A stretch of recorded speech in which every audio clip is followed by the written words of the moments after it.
ও ভাইয়েরা আমার, আজ মুসলমানের দরদ নাই, মা বাপ সন্তানের দরদ নাই, সন্তান মা বাপের দরদ নাই, ভাই ভাইয়ের দরদ নাই, চাচা ভাতিজায় দরদ নাই। সমাজে এক মুসলমানের সাথে আর এক মুসলমানের মিল নাই। এই দেশের মুসলমান ইহুদি নাসারারে বন্ধু বানিয়ে চলে, কাফের মুশরিকের বন্ধু বানিয়ে চলে, কিন্তু মুসলমানের সাথে মুসলমানের বন্ধুত্বের অভাব হয়ে গেছে। কথা ঠিক কিনা? কেন? একমাত্র মৌতের চিন্তা নাই, কবরের চিন্তা নাই। প্রত্যেক বৃহস্পতিবার আর প্রত্যেক রবিবার দিবাগত রাত্রে এই কবরের মধ্যে যত মুর্দা শুয়া ঘুমায়, তাদের রুহগুলি বৃহস্পতিবার দিবাগত রাত্রে, রবিবার দিবাগত রাত্রে বাড়ির মধ্যে যায়, ঘরের দরজার মধ্যে দাঁড়ায়। কেউ তো জানি না এই খবর আমরা কেউ নিতেও চাই না। ঘরের দরজার মধ্যে দাঁড়িয়ে দাঁড়িয়ে কেউ দোয়া করে, কেউ চোখের পানি ফালাইয়া কান্দে আর বলে, আজ গাওয়া সাত কব সুগিয়া করে দে,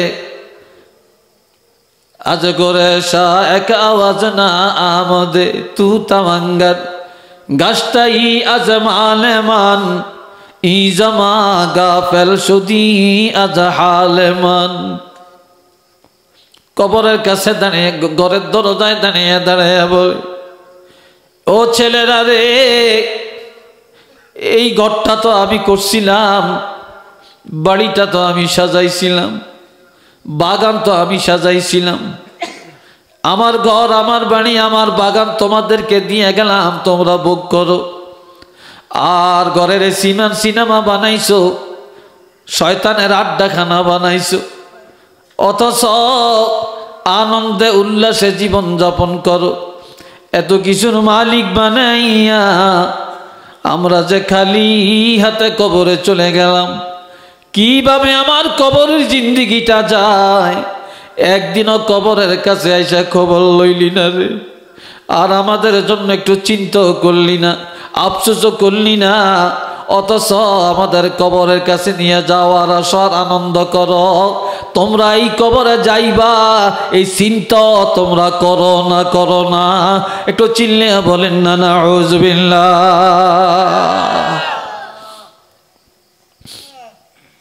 অথচ আমার ঘর, আমার বাড়ি সব আমি করছি, এগুলি সব তোমাদেরকে দিয়ে গেলাম, আমি খালি হাতে গেলাম, আমি তো কিছুই নিয়ে যাই না। এ বাবাজিরা রে আমার, এই জন্য হাতে ধরে পায়ে ধরে বলি, বৃহস্পতিবার রাত এবং রবিবার দিবাগত রাত মুর্দারা যখন ঘরের দরজায় গিয়া দাঁড়ায়, রুহুগুলি যখন ঘরের দরজায় গিয়া দাঁড়ায়, যদি দেখে এই ঘরের মানুষগুলি দিনদার, নেককার, নামাজি, আল্লাহওয়ালা, হালাল খায়, জুলুম অত্যাচার করে না, বেপরদায় চলে না, তখন ঘরের দরজায় দাঁড়িয়ে দাঁড়িয়ে তারা দোয়া করে। এই দোয়ার কারণে বাড়ির মধ্যে রহমত, বরকত আসে, শান্তি আসে, আর নিয়ামতে পরিপূর্ণ হয়। তারা দিনদারির মধ্যে চলে। যখন দেখে তারা উল্টা, কারো অন্তরে মৌতের চিন্তা নাই, দুনিয়া নিয়ে পাগল, তখন ঘরের দরজায় দাঁড়িয়ে দাঁড়িয়ে তারা কান্দে। কানতে কানতে তারা আবার ফিরে যায়। যখন কানতে কানতে ফিরে যায়, তখন ওই বাড়িতে কান্নার পরিস্থিতি বেড়ে যায়, আর ঈমান নিয়ে কবরে যাওয়া কঠিন হয়ে যায়। কানতে কানতে জাহান্নামী হইয়া কবরে যাওয়া লাগে। একটু চিল্লে বলেন না নাউযুবিল্লাহ। আর একটু আওয়াজ দিয়া কন। সবাই আমার সাথে একটু পড়েন, মিনহা খলাকনাকুম ওয়া ফীহা নুঈদুকুম ওয়া মিনহা নুখরিজুকুম তারাতান উখরা। জীবনে কত মানুষের মাটি দিলাম রে ভাই, আজ প্রত্যেকটা বাড়িতে তাকিয়ে দেখেন আমরা মুরব্বী শূন্য, বাড়ি বাড়ি এখনো মুরব্বী নাই। আর মুরব্বী যেখানে আছে মুরব্বীর কদরও নাই। এরে কলিজার টুকরা যুবকেরা রে, ও আমার ছেলেরা, তোমাদের দুইটা পায়ে হাত দিয়া বলে যাই রে, মা বাপের কলিজা আঘাত দিও না, মুরব্বীদের সাথে বেয়াদবি করিও না। যদি মা বাপের আর মুরব্বীর সম্মান করো, তোমার ইজ্জতের ব্যবস্থা আল্লাহ করবে। আর যদি তাদের ইজ্জত না করো, বেজ্জতির সীমা তোমার থাকবে না রে। মানুষ যখন মরে যায়, জীবনে কত জানাজা পড়লাম,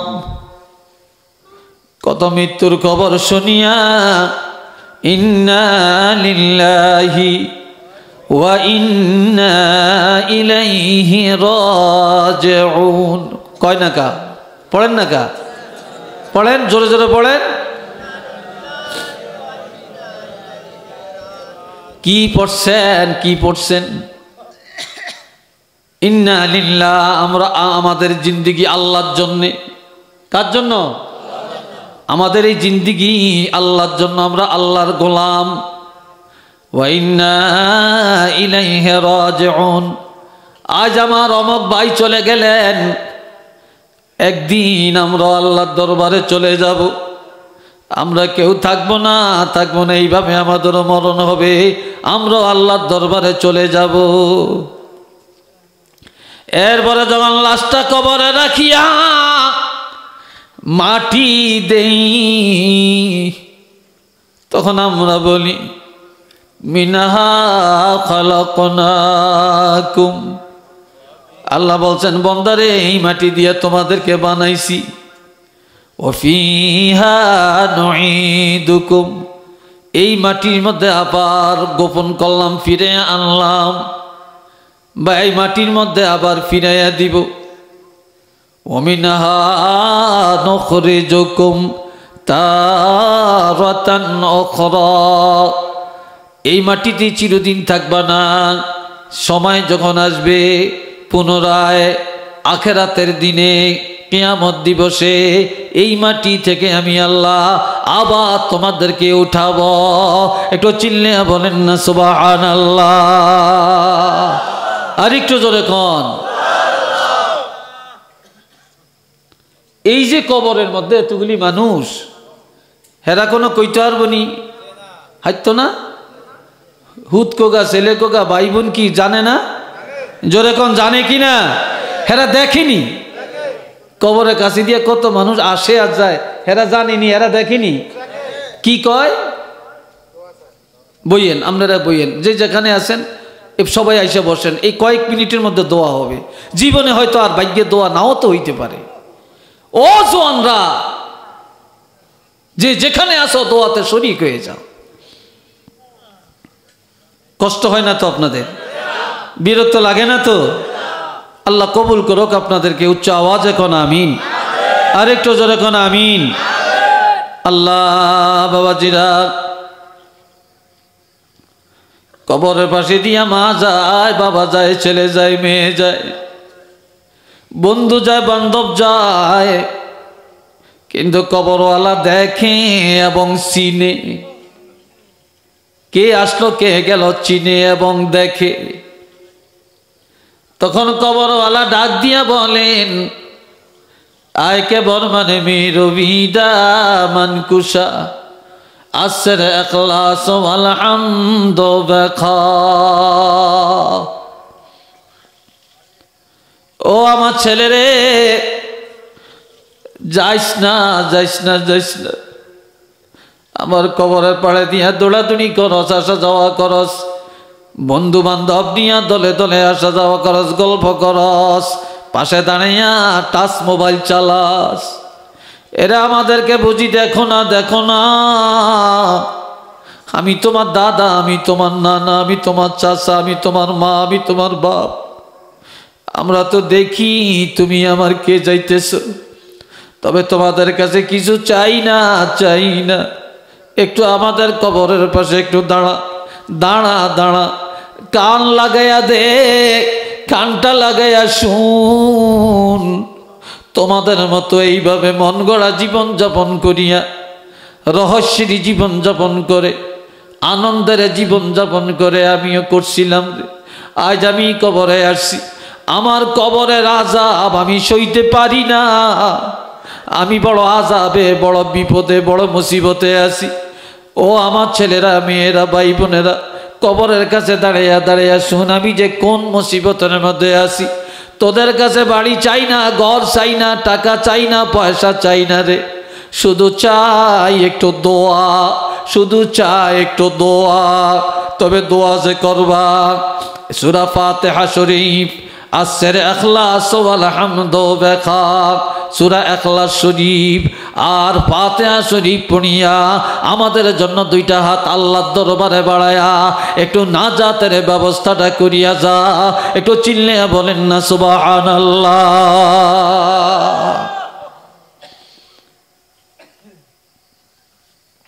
শুধু চাই দোয়া। এই জন্য বাবাজি নানে আমার রসুল বলেছেন, তোমরা বেশি বেশি গোরস্থানে যাও, বেশি বেশি কবরস্থানে যাও, জিয়ারত করো।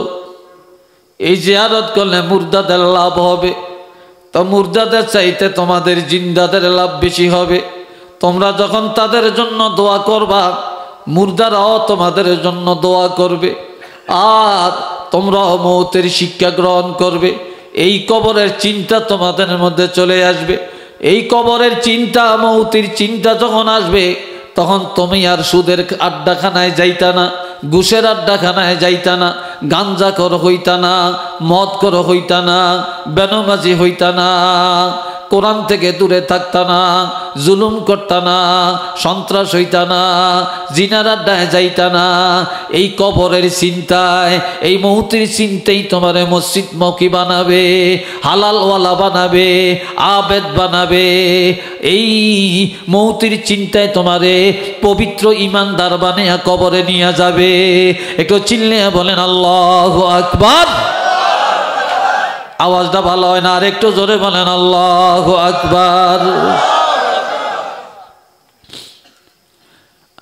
আল্লাহর হাবিব বলেছেন, হযরত ওসমান গনি রাদিয়াল্লাহু ফিল জান্নাহ, হযরত ওসমান গনি রাদিয়াল্লাহু জান্নাতি। নবী নিজে বলছেন হযরত ওসমান গনি রাদিয়াল্লাহু জান্নাতি। ওই হযরত ওসমান গনি রাদিয়াল্লাহু যখন কবরের পাশে দিয়া যাইতেন, কানতে কানতে অস্থির হয়ে যাইতেন।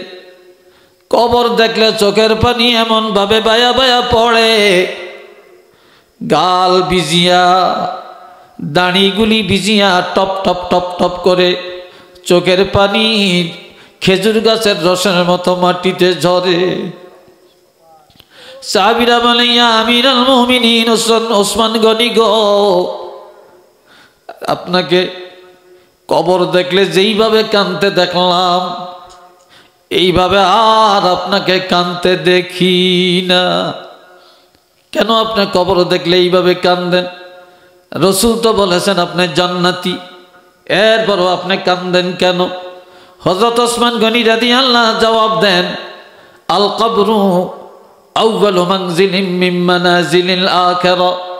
আখিরাতের যতগুলা ঘাটি, তার মধ্যে কবর হলো 1 নম্বরের ঘাটি।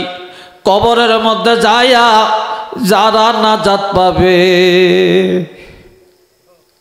কবরে যায়া যারা নাজাত পাবে, সুয়ালের জবাবগুলি যারা দিতে পারবে, সেই হলো উত্তম, সেই হলো ভালো। আর যে কবরে যায়া ধরা পড়ে যাবে, তারা সারণের কোনো রাস্তা নাই নাই নাই। যে কবরে নাজাত পাবে সব জায়গায় নাজাত পাবে। যে কবরে ধরা পড়িয়া যাবে, আর নাজাত পাওয়ার আশা নাই, নাই নাই আশা নাই। এই জন্য হযরত ওসমান গনি রাদিয়াল্লাহু কবর দেখিয়া কানতে কানতে অস্থির হয়ে যাইতেন। একটু চিল্লে বলেন না সুবহানাল্লাহ। ও বাবাজি না আমার, দুনিয়ার সব আমরা অস্বীকার করতে পারি, কুল্লু নাফসিন যায়িকাতুল মাউত, সমস্ত প্রাণী মৃত্যুর স্বাদ গ্রহণ করবে। এটা অস্বীকার করার কোনো শক্তি আছে কিনা? জোরে কোন আছে কিনা? এটা অস্বীকার করার ক্ষমতা কারো নাই, কারো নাই। আমিরুল মুমিনিন হযরত ওমর ফারুক রাদিয়াল্লাহু চোখের পানি ফেলে ফেলে কান্দে। এমন সময় ওমরের ছেলে আব্দুল্লাহ, যাকে বলে আব্দুল্লাহ ইবনে ওমর, এই আব্দুল্লাহকে বলল, আব্দুল্লাহ রে, তুমি যাও যাও হযরত আয়েশা সিদ্দিকার কাছে যাও। আয়েশা সিদ্দিকার কাছে যাইয়া আমার সালামটা দিবা, আমার সালামটা দিয়া বলবা যে আমার আব্বা হযরত ওমর আপনার কাছে একটা আবদার নিয়ে পাঠাইছে, আবদারটা যদি তিনি রক্ষা করেন তাহলে খবরটা নিয়ে তাড়াতাড়ি চলে আসবা। তখন আব্দুল্লাহ ইবনে ওমর বলে, আব্বা, ও ওমর, ও বাবা, আপনি বলেন আবদারটা কি? কয়, একদিন হযরত আয়েশা রাসূলকে জিজ্ঞাসা করেছিলেন, ইয়া রাসূলুল্লাহ, আপনার রওজা শরীফ কোন জায়গায় হবে? নবী বললেন, আয়েশা তোমার ঘরে হবে। একটু মারহাবা কর না, আল্লাহু আকবার বলেন না। কোন জায়গায়? তোমার ঘরে হবে। বললেন, ইয়া রাসূলুল্লাহ, এরপরে কার কবরটা হবে? এরপরে কার কবরটা হবে? বলে, এরপরে কবরটা হযরত আবু বকরের হবে। কার কবর? হযরত আবু বকরের হবে। এরপরে বললেন, ইয়া রাসূলুল্লাহ, আপনার রওজা শরীফের পাশে সিদ্দিক আকবরের কবর, সিদ্দিক আকবরের পাশে কার কবরটা হবে? নবী বললেন, আয়েশা তুমি বারবার কেন জিজ্ঞাসা করো? আমি জানি। কয়, কি জন্য? কয়, তোমার কবরটা কোন জায়গায় হবে তুমি সেটা চাও, তবে আমি রাসূল জানাইয়া দিলাম আমার পাশে সিদ্দিকে আকবরের কবর হবে। সিদ্দিকে আকবরের পাশে তুমি আয়েশা সিদ্দিকার কবরটা হবে। আয়েশা সিদ্দিকা রাদিয়াল্লাহু জবাব পেয়ে গেলেন। আল্লাহর হাবিব তো কবরের জায়গা নির্ধারণ করে দিলেন, কবরের জায়গা নির্ধারণ করে দিলেন। কিন্তু হযরত ওমর ফারুক রাদিয়াল্লাহু কান্দেন যে, হায়রে, আমার মনে চায় রসুল যে রওজার ভিতরে নবীর পাশে হলেন আবু বকর, আমি ইসলামের দ্বিতীয় খলিফা, আমি তো আবু বকরের পাশে থাকার কথা, আমার জন্য সেখানে কবরের জায়গা নাই। ওই জায়গাটা রাসূল আয়েশারে দান করে দিয়ে গেলেন। এ আমার ছেলে আব্দুল্লাহ, তুমি আয়েশার কাছে যাও, যাও আয়েশাকে আমার সালামটা দিবা আর বলবা, আয়েশার কবরের জায়গাটা যদি আমাকে দান করে তাহলে আমার মনে চায় ইন্তেকালের পরে আল্লাহর হাবিবের পাশে আমার কবরটা হবে। আব্দুল্লাহ যে যখন বললেন, আমার আব্বা বলছে আপনার কবরের জায়গাটা চাইছে, হযরত আয়েশা সিদ্দিকা কিছুক্ষণ চুপ থাকিয়া এরপরে বললেন, যাও যাও, এত বড় একজন সাহাবী আমার কাছে এমন কিছু চায় না, একটা কবরের জায়গা চাইছে, আমি আমার কবরের জায়গাটা হযরত ওমর ফারুক রাদিয়াল্লাহুকে দান করে দিলাম। এই কারণে ওমরের ইন্তেকালের পরে সেখানে কবর হয়ে গেল, আর আয়েশা সিদ্দিকার কবরটা জান্নাতুল বাকিতে চলে গেল। একটু চিল্লিয়া বলেন না আলহামদুলিল্লাহ। এরে ভাইরা আমার, কবর গোরস্থান করবেন। আজ অনেক বাড়িতে বাড়িটা করে হাইফাই, বাড়ির রাস্তাটা করে সুন্দর, বাড়ির চতুর্দিকের বিটিটা করে সুন্দর, বিল্ডিং করে কত হাইফাই। হায় হায়, যেই আজীবন যেই গোরস্থানে থাকবেন ওই গোরস্থানে যাওয়ার রাস্তাটা সুন্দর না, লাশ লইয়া কবরে যাওয়া কষ্ট, গোরস্থানে ঢুকতে কষ্ট। এমন কিছু গাছগাছালি বাগান সাজিয়া রাখছে, মানুষের চলাফেরা, লাশ নিয়ে আসা যাওয়া করা কষ্ট। সব কিছুর আগে গোরস্থান সাজাবেন, গোরস্থানের রাস্তাটা প্রশস্ত করবেন, রাস্তার পাশে করবেন, আর সবাই মিললে এক জায়গায় করবেন, প্রতিদিন যেন গোরস্থানে জিয়ারত হয়, দোয়া হয়। এই জন্য গণগোরস্থান অনেক ভালো, সেখানে প্রতিদিন কেউ না কেউ জিয়ারত করতে যায়, আর একজনের জন্য দোয়া হয় না। এখানে যত মুর্দা আছে প্রত্যেকের জন্য দোয়া হয়। একটু চিল্লে বলেন না সুবহানাল্লাহ। এখন আসেন, এই যে মিনহা খালাকনাকুম ওয়া ফিহা নুঈদুকুম ওয়া মিনহা নুখরিজুকুম তারাতান উখরা, এই দোয়াটা পড়িয়া মাটি দিলাম, এই সময়টা কি আমার আর আপনার আসবেনি? এটা জোরে কর না। কিন্তু দেখা যায় আমরা মাটি দিয়া বাড়ি যাই, বাড়ি যাওয়ার পরে আর খবর নাই, খবর নাই। যেদিন বাবা মারা গেল, মা মারা গেল, সেদিন বেনামাজিও টুপি মাথায় দেয়, সেদিন এক বেনামাজিও নামাজটা পড়ে, ঘরের সবাই নামাজটা পড়ে কান্নাকাটি করে, হায় হায় একেবারে পাক্কা দরবেশ। 2 দিন 3 দিন যাওয়ার পরে এই দেশে একটা গরু কিন্না খাওয়ায়, একটা মেজজানি খাওয়ায়, হুজুর ঘরে দাওয়াত দিয়ে দোয়া পড়ায়। এরপরে মনে করে বাবাই বেহেশতে চলে গেছে, মা বেহেশতে চলে গেছে, আর কবরের ধারেও নাই, দোয়াও নাই, খাওয়ানো নাই, নাই আর খবর লয় না। একটু চিল্লিয়া বলেন না নাউজুবিল্লাহ। আর একটু জোরে কোন। এই জন্য বনি সালমা গোত্রের একটা যুবক, হাদিসটা শেষ, আমার আলোচনাও শেষ। বনি সালমা গোত্রের একটা যুবক, কোন গোত্রের? বনি সালমা গোত্রের, মেশকাত শরীফের হাদিস। এই যুবক ছেলের মাও নাই, বাপও নাই, এরা কবরে। এরা কোথায়? কবরে। তো এই যুবক ছেলেটা দেখতে আছে, আরো কতক্ষণ যুবক মা আছে, মা কয়া ডাক দেয়, আব্বা কয়া ডাক দেয়, মা হামজা করিয়া ধরে, মায় বাবা কয়, বাহে হুতেরে বাবা কয়। তার কাছে খুব আনন্দ লাগে, আর নিজে নিজে কান্দে, আজ আমার মা নাই, আমার বাবা নাই, আমি আমার মারেও দেখি না, বাবারও দেখি না, হায় হায় আমি পোড়া কোপা। আমার বন্ধু তার মারে ডাকে, বাবারে ডাকে, মা কত আদর করে সোহাগ করে বাবা কয়া ডাকে, আর তো আমার মা নাই, আমার বাবা নাই রে। আজ আমার মা বাপ যদি থাকতেন, আমি তাদের সেবা করতাম, মন মতো খাওয়াইতাম। আজকাল এখনো কিছু মানুষ আছে, এক সময় বাড়ি নাই, ঘর নাই, টাকা নাই, পয়সা নাই, রুজি নাই, 10 টাকার কিছু মা বাপকে দিতে পারে না। বিদেশ যায় কোটি কোটি টাকার মালিক, লেখাপড়া করা, চাকরি করে আজকে সম্পদশালী হয়েছে, কিন্তু আজকে খেদমতের অভাব নাই, কিন্তু মাও নাই, বাপও নাই, কবরের পাশে যে কান্দে। যখন মা বাপ ছিল তখন টাকা পয়সা ছিল না, আর আজকে মা বাপ নাই, টাকা পয়সা কে খাবে, অভাব নাই। এইভাবে বহু মানুষ কান্দে রে। ও বাপজান আমার, হায় হায় যুবক ছেলেটা কান্দে, আমার মা নাই, বাপ নাই, হায় রে, যদি মা বাপ থাকতো আমি কত খেদমত করতাম। এই যুবক ছেলেটা কাঁদতে কাঁদতে চোখের পানি ফালাইতে ফালাইতে রসুলে পাকের দরবারে গিয়া হাজির। বললেন, ইয়া রাসূলুল্লাহ, ইয জাআহু রাজুলুম মিন বানি সালমাতা ফাকালা ইয়া রাসূলুল্লাহ হাল বাকিয়া মিন বাররি আবাওয়াইয়া শাইউন আবাররুহুমা বিহি বা'দা মাউতিহিমা?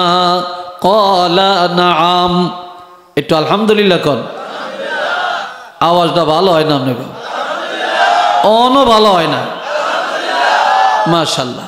ওই গিয়ে খাড়িছে কিনলে, এই গিয়ে মোবাইল আইছে, কোন বন্ধু জানি ফোন দিছে, কি রে এব হিয়ান বইয়া রইছ, এই তো মোবাইলটা লইয়া না হাটা লইয়া দৌড় দিছে। কত দৌড় দিবি হলা হয়, কত দৌড় দিবি। আর আমনগো কথা কি কইয়াম, আমরাই তো কেলাসো গেলে অনেক সময় হোলাইন রে হলাই একমি হোলাইন হিচি দিয়ে দেখি এরম করে কি আর কিরে এরম করে শুনলে তুই নিসমিশে হরে দিয়ে হাতের মধ্যে মাশাল্লাহ বড় একটা কোন মি যাইবেন, এই মোবাইলে সব শেষ করছে। বাবাজি রানে আমার, যুবক ছেলেটা জয় বলি ইয়া রাসূলুল্লাহ আমার মা নাই বাপ নাই, ও নবী আমার আব্বা আম্মা ইন্তেকাল করেছেন, আমার মনে চায় আমার মা বাপের একটু খেদমত করব, তবে তাদের ইন্তেকালের পরে খেদমতের কোনো অংশ বাকি আছে কি না? ক্বালা নাআম, নবীজি বললেন হ্যাঁ, তোমার আব্বা নাই তোমার আম্মা নাই, তবে খেদমত বন্ধ হয় না, খেদমতের দরজা আল্লাহ খোলা রেখে দিয়েছেন। একটু চিল্লিয়ে বলেন না সুবহানাল্লাহ। নবী এইবার 5টা খেদমতের কথা বললেন। বলেন কয়টা? 5টা। 1 নম্বর মনে রাখবেন, 1 নম্বর প্রয়োজনে রেকর্ড করে রাখেন, বাড়িতে যেয়ে যেন শুনতে পারেন। আসসালাতু আলাইহিমা, আসসালাতু আলাইহিমা, যার মা নাই বাপ নাই পিতা মাতা নাই তারা কবরে, মৃত্যুর পরে তাদের খেদমতের মধ্যে 1 নম্বরের খেদমত হইল মৃত্যুর পর তাদের জন্য বেশি বেশি করে আল্লাহর দরবারে দোয়া করা, আল্লাহর দরবারে দোয়া করা। যত বেশি তাদের মৃত্যুর পরে দোয়া করবেন তত বেশি তাদের খেদমতের সওয়াব আল্লাহ আপনার আমলের মধ্যে দান করবেন। দোয়া, আজ দোয়া নাই, আজ দোয়া নাই, দোয়া উঠাইয়া দিছে। এ ভাইরা রে আমার, 2 নম্বরে ওয়াল ইস্তিগফারু লাহুমা, তোমার মা বাপের ইন্তেকালের পর বেশি বেশি করে তাদের গুনাহগুলি মাফ চাওয়া। কারণ কি? কারণ তোমারে পালতে যায়া, বড় করতে যায়া, পড়াইতে যায়া, বিদেশ পাঠাইতে যায়া তোমার মা তোমার বাবা কত গুনাহ কামাই করছে রে, কত মিথ্যা কথা বলছে, কত হারাম পথে টাকা কামাই করছে, কত জমিনের আইল ঠিক রাখতে যায়া, বাড়ির সীমানা ঠিক করতে যায়া কত মানুষের কলিজায় আঘাত দিছে। হায় হায়, কত নামাজ তরক করছে, কত রোজা তরক করছে, এই সংসার চালাইতে যায়া, তোমার ঘরে খাওয়াইতে দাওয়াইতে যায়া, মানুষ করতে যায়া তাদের গুনার কোনো শেষ নাই। ওই গুনার বোঝা নিয়ে আজকে তারা কবরে। কামাই করতে করতে যেই বাড়িঘর জড়িয়ে গেছে এগুলো তোমরাই ভোগ করো। আজকে তোমার মা বাপ সেই গুনাহ নিয়ে কবরে।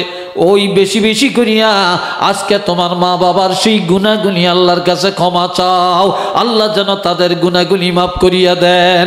তাহলে তোমাদের আমলের মধ্যে পিতামাতার খেদমতের সওয়াব লেখা হয়ে যাবে। আস্তে কর।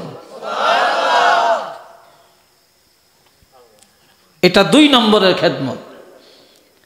3 নম্বরের খেদমত ওয়া ইনফাজু আহদিহিমা মিন বা'দিহিমা, মা বাবার ইন্তেকালের পর তালাশ করে দেখবে তারা যদি কোনো ওসিয়ত করে যায় ওসিয়ত পূর্ণ করা, ঋণ থাকলে ঋণ আদায় করে দেওয়া, কোথাও যদি ওয়াদা করে যায় ওয়াদা পূর্ণ করা, জায়গা বিক্রি করে গেছে রেজিস্ট্রি করতে পারে না, বাপের পক্ষ থেকে এটা রেজিস্ট্রি করে দেওয়া, অথবা জায়গা কিনে গেছে রেজিস্ট্রি নিতে পারে না, বাবার পক্ষ থেকে রেজিস্ট্রি করে নেওয়া।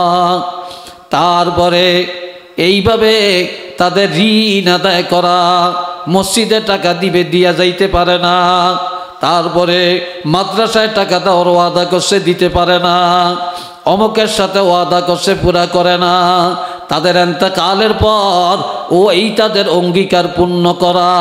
যদি তাদের এই অঙ্গীকারগুলি পূর্ণ করো তাহলে মা বাপের খেদমতের সওয়াব পাইয়া যাইবা। একটু চিল্লে বলেন না মারহাবা। এই কয়টা কইলাম? কি কয়টা কইলাম? আর আছে কয়টা?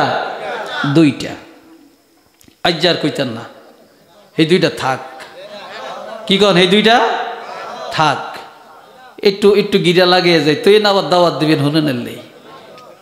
হ্যাঁ না, এই আশা করি না ভাই, বাঁচলে না, এই আশা করি না।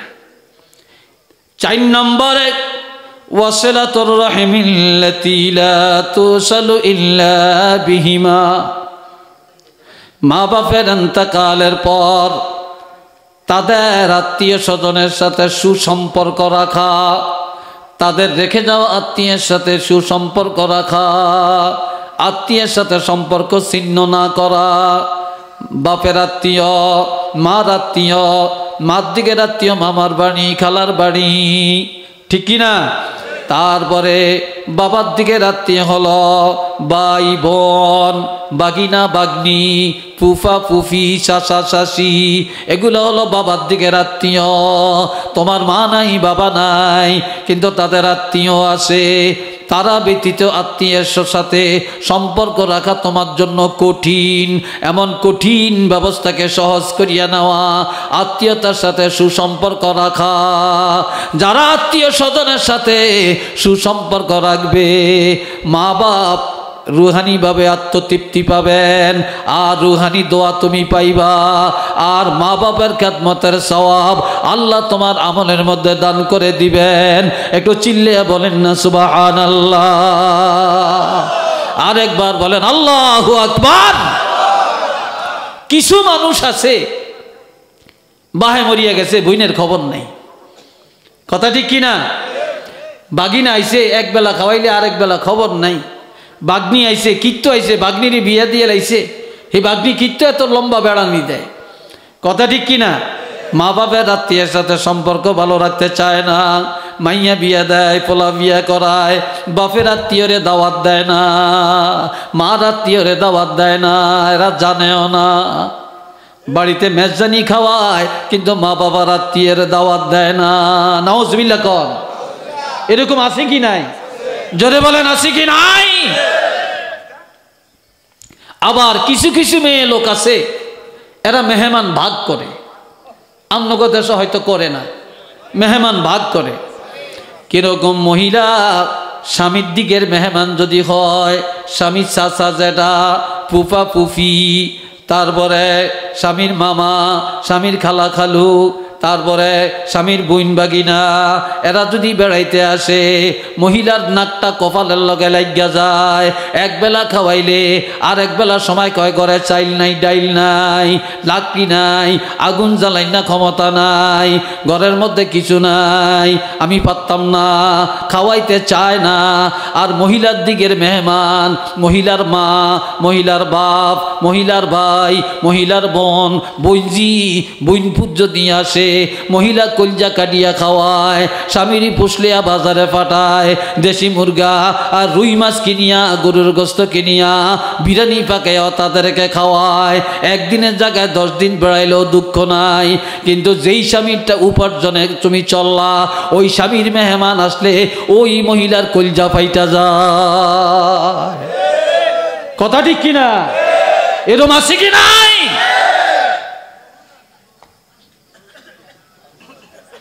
ঘরে ঘরে এখন মহিলা গই অবস্থা। ইল্লা মাশাল্লাহ কিছু ভালো থাকতে পারে, তবে অধিকাংশ জায়গায় আমি দেখছি এই তারা আত্মীয় স্বজনের সাথে ভালো ব্যবহার করতে চায় না। অনেক ভাই আছে বোনের হকটা মারিয়া খায়, কথা ঠিক কিনা?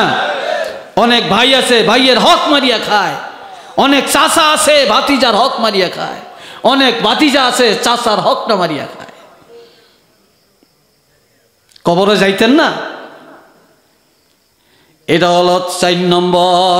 5 নম্বরে ওয়াইকরামু সাদিকিহিমা, ওয়াইকরামু সাদিকিহিমা। মা বাপের ইন্তেকালের পর তাদের বন্ধু বান্ধবকে সম্মান করা। বাবা নাই, বাবার বয়সের একজন মুরব্বী, বাবা একসাথে চলছে, ফিরছে, খাইছে, একসাথে লেখাপড়া করছে, এমন বাবার একজন মুরব্বী, বাবার মতো একজন মুরব্বী আছে, ওই মুরব্বীরে সম্মান করো। মা নাই, তোমার চাচি আছে, জেঠি আছে, তারপরে মার বান্ধবী আছে, তাদেরকে সম্মান করা। মা বাপ যখন থাকবে না, তাদের বন্ধু বান্ধবের ইজ্জত করো, সম্মান করো, তাহলে আল্লাহ তোমার ইজ্জতের জিম্মাদার হবেন এবং মা বাপের দোয়া তোমরা পায়া যাইবা। একটু চিল্লিয়া বলেন না সুবহানাল্লাহ। রাজি আছেন? এই কথাগুলি আমল করতে রাজি আছেন? আরেকটু জোরে বলেন, রাজি আছেন? আল্লাহ কবুল করেন সবাই, কোন আমিন। আরেকটু জোরে কোন আমিন। এই যে এখানে কবর, ঠিক নি? আজকে আপনারা এই দেশবাসী যতয়ান খুশি, এত বেশি খুশি হেতারা। কি কথা ঠিক কিনা? আমরা যতটা খুশি তার চাইতে লক্ষ লক্ষ গুণে বেশি খুশি এই গোরস্থানওয়ালারা। কেন? আজগা এই যে কোরআনের আয়াত হইতেছে, হাদিস হইতেছে, আলোচনা হইতেছে, এই মুহূর্তে তাদের কবরের আযাব এই আল্লাহর কোরআনের বরকতে আল্লাহ এই মুহূর্তে বন্ধ রাখছে। আবার আল্লাহর কুদরতের নিজাম, যেই কবরে আযাব একবার আল্লাহ বন্ধ করে দেন, ওই কবরে পুনরায় আযাব দিতে আল্লাহর কাছে লজ্জা লাগে। আরেক দিকে তারা আনন্দিত যে আজগা বিভিন্ন আলেম ওলামারা আসবে, সবাই তাদের জন্য দোয়া করবে। কার ছেলে এখানে আছে, কার ভাই এখানে আছে, কার বাপ এখানে আছে, কার আত্মীয় এখানে আছে, তাদের জন্য দোয়া করবে। তারা ঘুরিয়ে ঘুরিয়ে দেখতে আছে আর তারা আনন্দ পাইতে আছে। আজকে তারা দোয়া পাবে, এই দোয়ার বিনিময়ে তারা মুক্তি পাওয়া যাবে।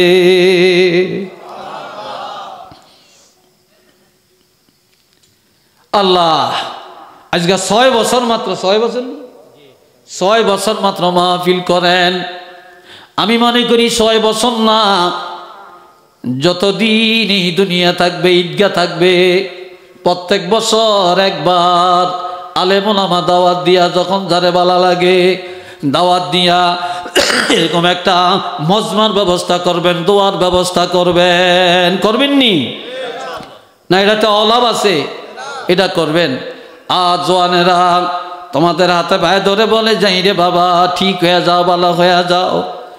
বাবা মনে মার মনে ব্যথা দিও না, মুরব্বীকে কলিজায় আঘাত দিও না। সালাম কালাম করবা, 5 ওয়াক্ত নামাজটা পড়বা, হালাল খাইবা, হালাল খাওয়াইবেন, হালাল রুজি করবেন।